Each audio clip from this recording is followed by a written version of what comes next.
With the first series of the second half of the season wrapping up, we inched oh so close to the trade deadline, and the biggest reason as to why there should be so much intrigue into this rendition of it is because of all the muddling the wildcard races possess, with all these middling squads just hanging around the periphery of a playoff chair.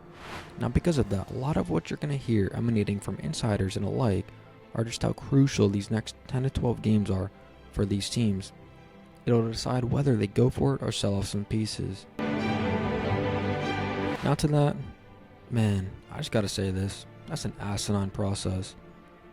We are almost 100 games into the season.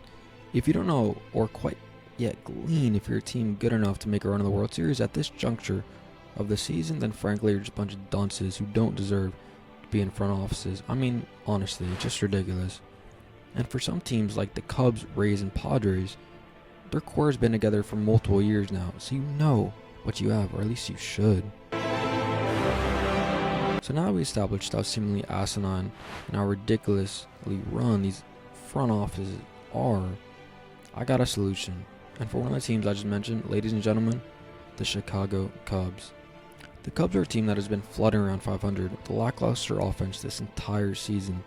And despite the recent signings in recent years, like Dansby Swanson, Cody Bellinger, and showed up, I'm not even going to say his last name, I won't even attempt it, but you know what I'm talking about, that starter that was just in the Midsummer Classic. To expect that fluttering to change at this point would just be foolish in my opinion.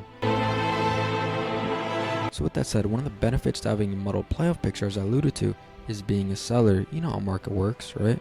You can essentially name your price with so many teams clamoring for your pieces. Now the Cubs should just admit reality, put the cards down, wave the white flag, and absolutely pounce by taking advantage of the market and trade. Guess who? Not Cody, not Dansby. Nobody's going to take those contracts.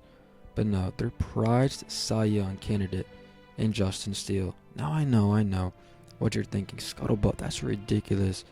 Outlandish hot take that only the infamous Skip Bayless, who by the way is out undisputed, would make. And to that I would simply say, hear me out. As I alluded to, the Cubs have been trying to go for it for the past couple seasons, right? Specifically prior to last season, the 2023 campaign, by signing Dansby Swanson and signaling their attempt to once again win after their mini hiatus after moving on from Chris Bryant, Wilson Contreras, Javi Baez, Anthony Rizzo, and that mini era, right?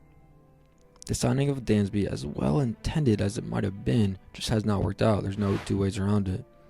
The former Braves All-Star has a .244 average and a putrid .416 slug in his first campaign, as a Cub, and has tailed off even further so far this season with a .209 average and an abomination of an OPS with a .678, in which, by the way, just for context, if you're not cognizant of it, is .740. That's the average OPS. Now the 7-year, $177 million contract is just as lamentable as any contract handed out in recent memory, and since they can't simply wash their hands and trade it, obviously nobody's going to take on that contract. As I mentioned earlier, the way to pivot and to pare down is just admit defeat and pare down the rest of the roster.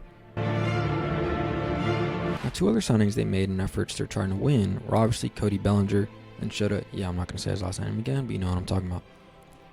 And they posted good numbers. They've been good signings, but it hasn't amounted to anything. It has not amounted to any winning. So what I'm getting at here, my premise, is as much we want to laud them for trying to win, and yes, I appreciate it. If I was a Cubs fan, I would laud them. I'm not the A's.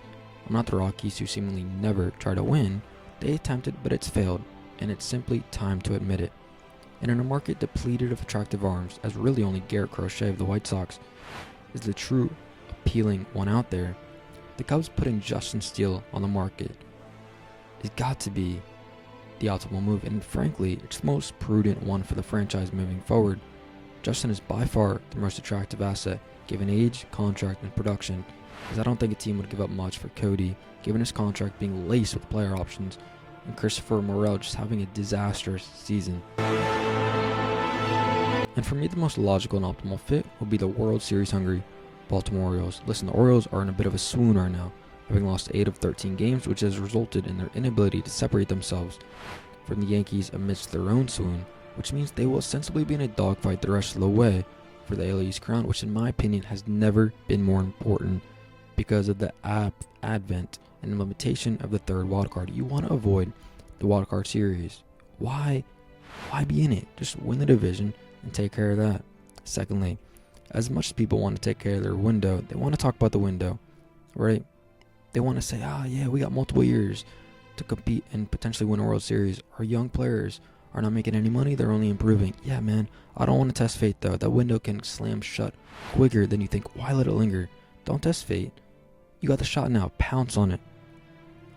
Do what you got to do. Acquire a legitimate starting pitcher. They are simply bereft of them at the moment, especially with injuries to Kyle Bradish and Cole Irvin. And granted, even if they were here, I would still make the proclamation they're bereft. Although Kyle had a decent year last year, but you know what I'm saying. Cole Irvin, really, you want to hand the ball to him in a big October spot against Aaron Judge and Juan Soto? I don't think so. So pair him with Grayson Rodriguez and Corbin Burns, and all of a sudden, just formidable as any in the American League. And by the way, harking back to that window I just alluded to, Corbin Burns is a free agent at year's end, which only heightens their importance on this season. So if I'm Mike Elias and company in Birdland, go reach down from the clutter of position players you have, which you've accumulated over the years with the immense amount of draft picks that you've hit on.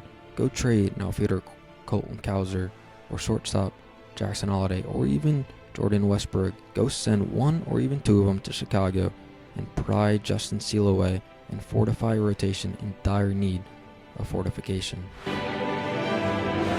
Alright, what do y'all think? As for my rationale, is it still asinine as it sounds? What do you think? Alright, anyways, thanks always for watching, and peace.